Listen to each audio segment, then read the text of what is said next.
విశ్వసేన్ గారు రీసెంట్‌గా ఒక మాట చెప్పడం జరిగింది. "నువ్వు ఈ స్థాయిలో ఉండడం కారణం నేనే. కానీ నువ్వు ఇలా ఉండడం కారణం నేనే" అని ఏ డైరెక్టర్ అలా చెప్పకూడదు. ఏ హీరో కూడా అలా చెప్పుకోకూడదని చెప్పడం జరిగింది. సో, దీనిపైన ప్రముఖ సినీ క్రిటిక్‌తో నేనొక చిన్న పాడ్‌కాస్ట్ చేయడం జరిగింది. సో, అందులో ఆయన విశ్వసేన్ గురించి చాలా విషయాలు మాకు చెప్పడం జరిగింది. సో, మీకు ఇంకా డీటెయిల్‌గా కావాలంటే ఈ వీడియో ఎండ్ వరకు చూడండి. మీకు ఇంకా క్లారిటీ వస్తుంది.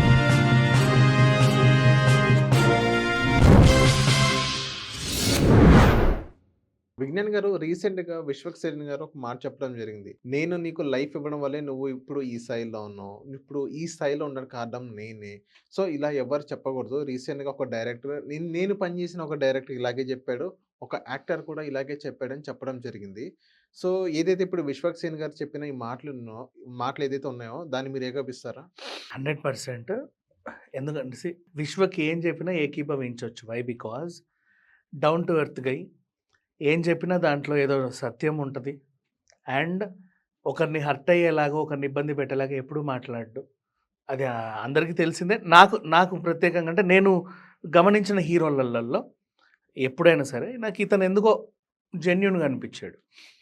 వాటెవర్ ఇప్పుడు తను చెప్పిన దానికి మాట్లాడుకుంటే గొప్పవాళ్ళంటే ఎవరు చెప్పు? ఇండస్ట్రీలో గొప్పవాళ్ళంటే పెద్ద పెద్ద నార్మల్‌గా గొప్పవాళ్ళు. నార్మల్‌గా గొప్ప నేనేం ఫీల్ అవుతా అంటే రతన్ టాటా గారు నేను అనుకుంటా. సో, ఏదైతే ఆయన రెవెన్యూ వచ్చిందో బిజినెస్ వైస్‌గా ఆయన. చారిటీ బాగా ఓకే. చేస్తాడు కాబట్టి నేను ఆయన గొప్పోడు కానీ అనుకుంటాను. మాకు ఇండస్ట్రీలో ఎలా ఉన్నారంటే గొప్పలు చెప్పుకునే వాళ్ళే గొప్పవాళ్ళు. ఎప్పుడు గొప్పలు చెప్పుకుంటా ఉంటారు తెలుసా? వాళ్ళే గొప్పవాళ్ళు. ఎగ్జాంపుల్ ఎగ్జాంపుల్స్ బోలెడన్ని తీస్తాలే. ఇప్పుడు ఫర్ ఎగ్జాంపుల్ నేనొక డైరెక్టర్‌ని. ఒక సినిమా తీశా. ఆ తర్వాత నా సినిమా నుంచి వీళ్ళందరూ పెద్ద పెద్ద పెద్ద పెద్ద స్టార్‌లు అయిపోయారు. తర్వాత. నేను ఇంక ఎట్లా వాడికి లైఫ్ ఇచ్చింది నేనే. ఈడికి లైఫ్ ఇచ్చింది నేనే. వీడికి లైఫ్ ఇచ్చింది అసలు వీళ్ళందరికీ లైఫ్ ఇచ్చింది నేను. నేనంటూ లేకపోతే ఈళ్ళెవడూ లేడు అని అలా చెప్తాడు చూడు. అలా పర్టిక్యులర్‌గా ఒక హీరో గాని, వాళ్ళ చుట్టూ ఒక ఫ్యామిలీ గూడా ఉన్నారా ఎవరన్నా? అబ్బే! నాకు తెలీదు. ఈయనెవరిని చూసనుకున్నాడో మరి. హ్మ్. సో, వాటెవర్ ఇట్లా నేను చాలా మందిని చూసా. అని కొంతమంది హీరోస్ కూడా నేనే విన్నాను చాలా మంది దగ్గర. అలా చెప్పుకున్న వాళ్ళని నేను కళ్ళారా చూసా. నాతో చెప్పిన వాళ్ళని కూడా చూసాను నేను. బోలెడంత మంది చెప్పారు నాకు కూడా. అంటే నాడికి లైఫ్ ఇచ్చింది నేనే. ఈడికి లైఫ్ ఇచ్చింది నేనే. అంటే చిన్న స్థాయి వాళ్ళన్నా టైర్ 1, టైర్ 2 ఆ స్థాయి ఎవడైనా ఇప్పుడు నీకు పేర్లు చెప్పాలా? అహా! పేర్లు మరి గూడా గాదు. మీకు దేనికి? చెప్తున్నా. మీకు ఎవరెవరు చెప్పారంట. పేర్లు అనవసరం. టైర్ 1, టైర్ 2 స్థాయి నాకు ఈ అన్నా అంటే టైర్లు తెలియదు. ఎందుకంటే అంటే నాకు పెద్ద నా స్థాయి దృష్టిలో కోర్ట్ సినిమా హీరోనే. హ్మ్. అర్థమైందా? కోర్ట్ సినిమా హీరోనే. అవతార్‌లో ఉన్న యానిమేటెడ్ వాడు హీరోనే. 'నరసింహలో' ఉన్న కార్టూన్ పిల్లోడు హీరోనే. అర్థమైందా? ఎవడైనా హీరోనే నా సినిమాలో. ఓకే.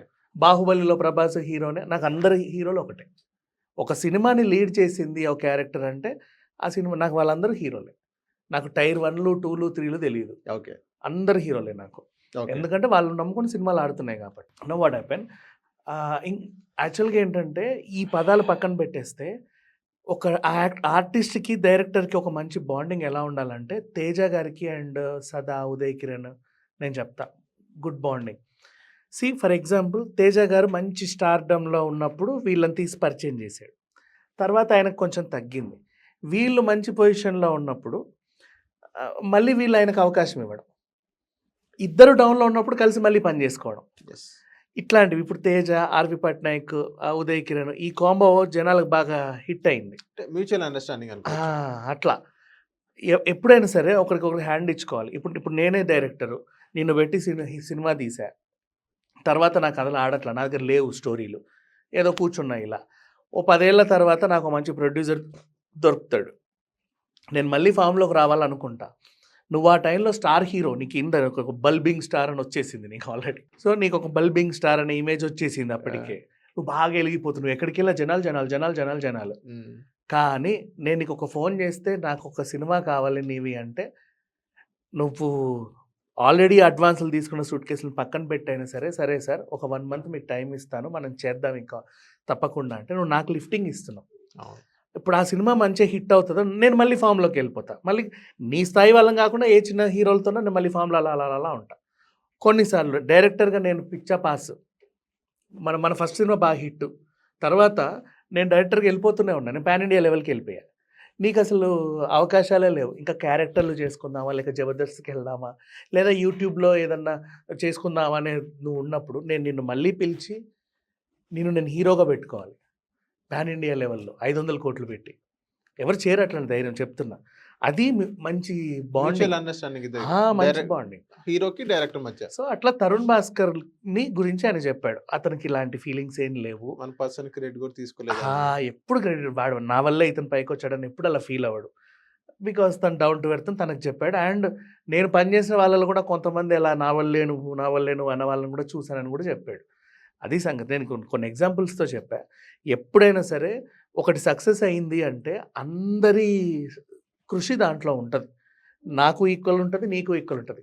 తర్వాత మనం సక్సెస్ కాలేకపోయాము అంటే మనం ఎంచుకునే కథలు, నువ్వు ఎంచుకునే పాత్రలు బట్టి ఉంటది. అంతే. ఓకే. అంతకు మించి ఇంకేం లేదు. ఓకే.